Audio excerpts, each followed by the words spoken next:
There's that Sufi story about the dervish, that seeker after truth, who'd been with a Sufi Sheikh master for many, many years. But then the Sufi Sheikh told him to go out into the forest to refine his sensory disciplines and then to return to him.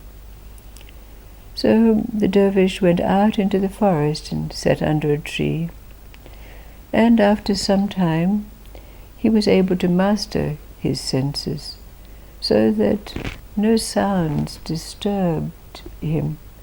And of course, in that state that we sometimes call Satori or even a Samadhi, he was blissful and really becoming accustomed to that state. He forgot about returning to his master.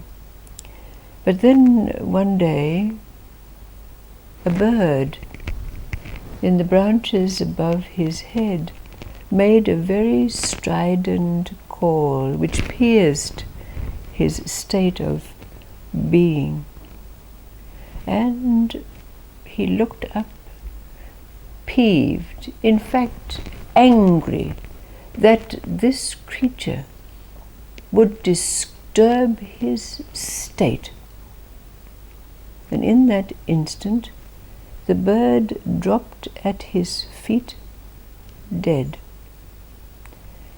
The dervish looked at the bird and thought to himself, "Oh, I must be a great Sufi if my powers can destroy anything that comes along to disturb my state of being," forgetting that the great teachings tell us that we are tested all along the way.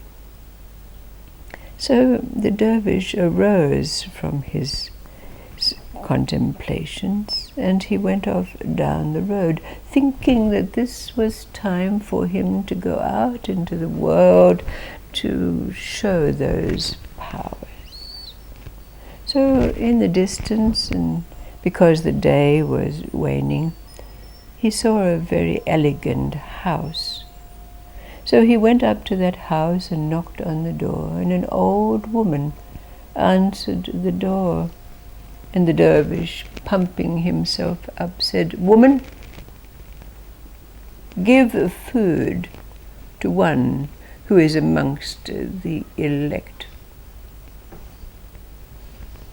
"Yes, revered sir," said the woman, and she disappeared inside the house. But she didn't return. And the dervish was standing outside the front door, cooling his heels, getting very impatient, in fact quite angry. And eventually, when the old woman returned to the front door, he said to her, "Don't you know that you can receive dire punishment from going against the wishes of one who is in an elevated state?" And the woman said, "Yes, unless there is someone who is in an even greater state than this."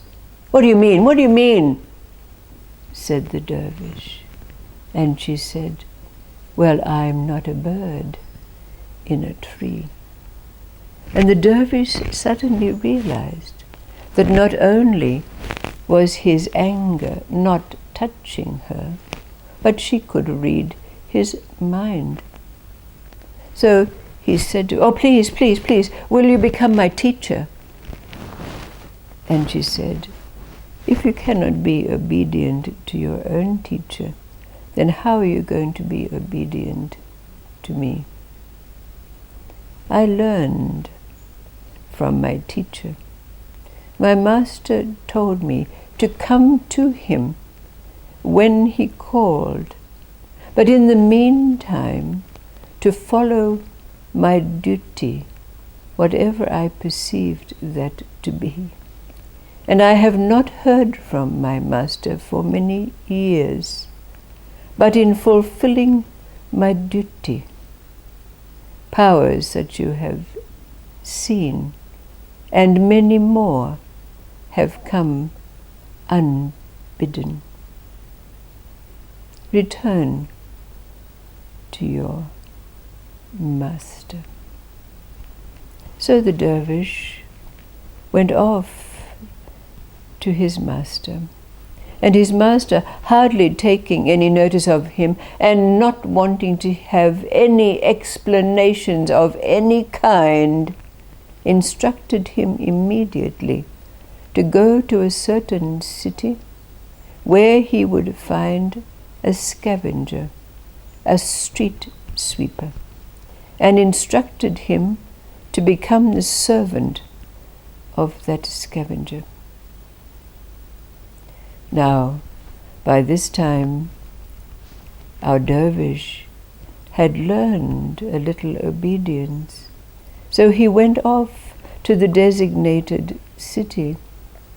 But when he found the scavenger sweeping the streets, grime all over his face, ragged clothing, he thought to himself, how can this creature be a great teacher?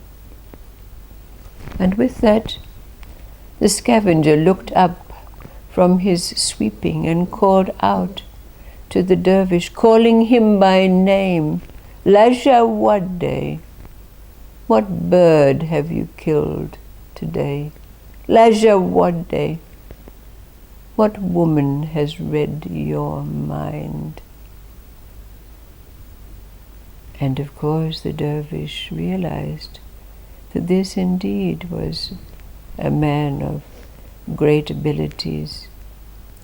And he asked the scavenger, how come you've attained to these powers, such a one as you?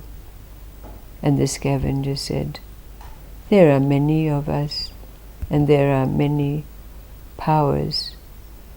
You have learned service, service to a teacher, service to mankind, service to that which goes beyond your senses.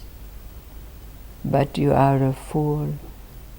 You have not learned duty.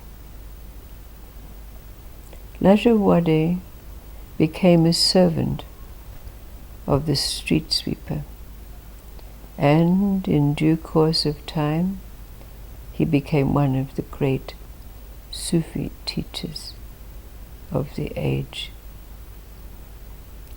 But the question that rises up for us out of this story is, what is duty? And how does it differ from service?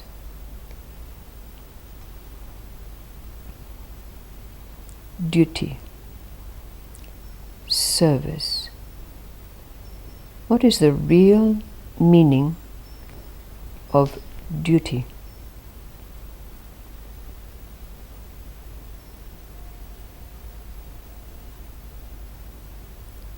We know service. This has been our path. We served our parents, our teachers, our bosses, our egos, even perhaps our spiritual masters.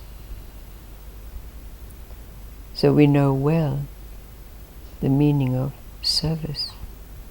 We may have even attained to that elevated state of service to the divine or service to God. But in this place that we arrive at, where service comes to an end because there is no longer anything to serve, what then is duty?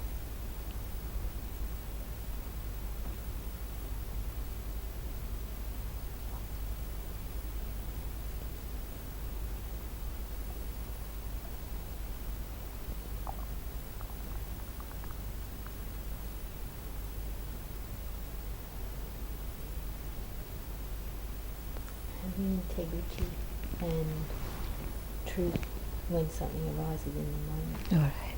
Mm-hmm. Right.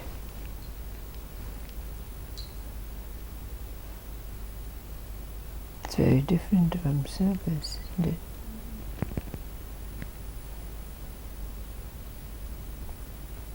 But it's worth our while to begin to explore what this is in our endeavors that continue to answer these questions. We can look up the dictionary. What is service? What is duty?